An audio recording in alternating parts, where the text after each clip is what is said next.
John F. Kennedy was elected president in 1960. His stylish lifestyle and family brought a lot of attention to the White House.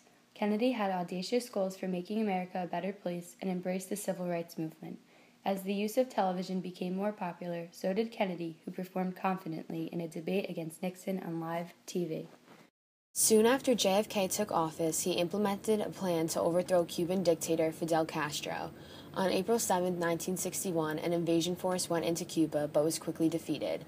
JFK told Americans to prepare themselves in case of an attack. In October 1962, Soviet missiles were launched into Cuba, and America decided it was time to go in and take down any ships with nuclear weapons. Families hid in shelter until the Soviets decided to stop and the battle came to an end. A nuclear war was prevented. On November 22, 1963, President Kennedy was assassinated by Lee Harvey Oswald. His death was traumatic to all since his family had become such a big part of the print media. Many felt the era of youth and excitement was gone before it even began. After his death, Lyndon B. Johnson made a series of programs to spread the prosperity of Kennedy all over, such as the food stamp program and public housing.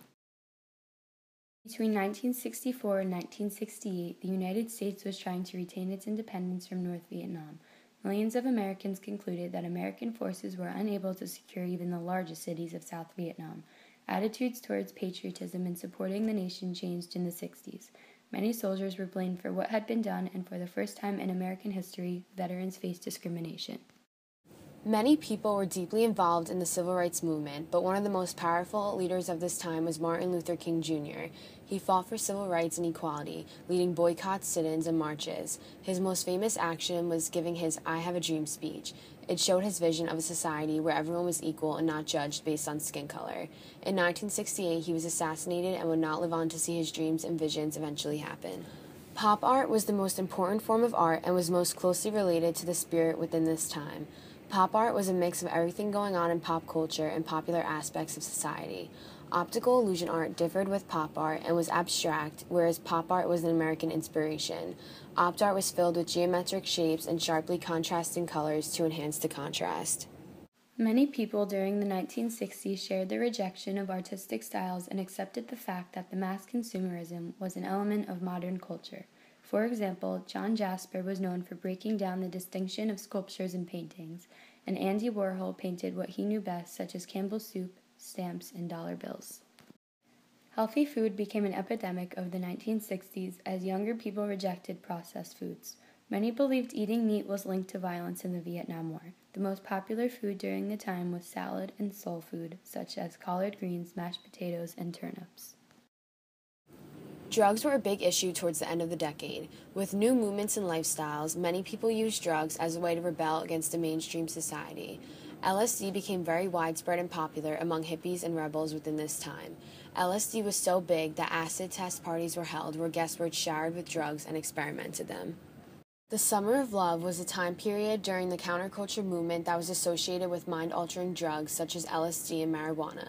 This period was very popular among young people, usually described as hippies. These hippies took on a new way of living and considered these drugs to be used for fun. It was after this popular drug period that many people had controversial opinions about drug use and felt that it was being widely spread across the nation. President JFK and his wife were often displayed in fashion, and many people took after their style. Women started buying head coverings or dresses that Jackie Kennedy was spotted wearing. Later in the decade, tie-dyed and bright-colored clothes were popular. As a part of the hippie movement, people started shopping in thrift shops and making their own clothes. Long straight hair was common, and on men, beards were now very popular. During August of 1969, the Woodstock Music and Art Fair was the greatest rock concert ever and the high point of the counterculture movement of the 60s. The 500,000 people who attended overwhelmed the supply of food and sanitation. The concert brought together folk, rock and roll, blues, and uncategorized music from all over. Woodstock was the last innocent celebration of the counterculture, and the ravages of drug culture became more obvious with the death of Hendrix and Joplin. As the 1960s progressed, changes in the society impacted films. Countercultural patterns, racism, drug use, greater freedom, and the straining against traditional morals was against the motion picture code, who later found themselves unable to receive approval of their films. Films during the 60s included Easy Rider, An African American in White America, James Bond, and The Graduate, which was one of the most successful films of the decade. The 1960s experienced intense disruption. The Vietnam War, rights of women, drug use, and different styles of clothing not only troubled the country but also individual families. As time went on, more and more people found themselves disagreeing on a lot more. Americans split not only party affiliation, but by age, race, and views on women's rights. The generation gap and divisiveness would haunt the nation forever. Many leaders of the counterculture movement were political activists, founders, students, and engaged artists. These leaders demonstrated civil disobedience and used big public demonstrations to draw attention to their beliefs. Very well-known leaders were Abbie Hoffman and Jerry Rubin, who were the founders of the Youth International Party. They often used humor to make a statement to society.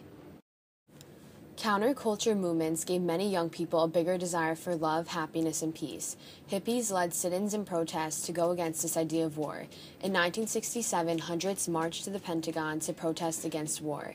Towards the end of 1967, a poll showed that many Americans felt that the Vietnam War was a mistake. The idea of fighting in war was just not popular in this new movement and society. African Americans still dealt with poverty, racism, and segregation. In 1965, when an African American was arrested for reckless driving, chaos broke out and African Americans rioted. White businesses were being stolen from, police were being shot at, and it ended in 34 deaths, over 1,000 injuries, and $40 million worth of property destroyed. Many more riots took place, and white Americans were outraged. Hippies, also known as flower children, were a huge icon of the late 60s. The word hippie originated from the word hip, which means to be up to date on new and changing social values. These flower children often gathered and discussed peace, love, drug use, rock and roll, and strongly believed that you should do your own thing. However, their era was short-lived and ended in crime, diseases, and drug addiction. In 1969, actress Sharon Tate, Jay Sebring, Abigail Folger, Rosemary LaBianca, Stephen Parents, and Wojciech Frykowski were brutally murdered in Los Angeles. Charles Manson and 4 members of his cult-like hippie family were charged with murders. The murders captured the attention of America and showed the dark side of the counterculture of the 1960s. It reminded everyone that this decade was not all peace, freeness, love, and happiness. Haight Ashbury is a neighborhood in San Francisco made popular by the hippie movement. It welcomed residents who could not afford housing and witnessed an invasion of hippies during the Summer of Love. The neighborhood became the birthing of a new drug culture and rock and roll lifestyle. Rockers such as the Grateful Dead and Janis Joplin helped to make the neighborhood a national presence. Haight Ashbury had a population of about 300,000 but soon became overcrowded, which led to high crime rates.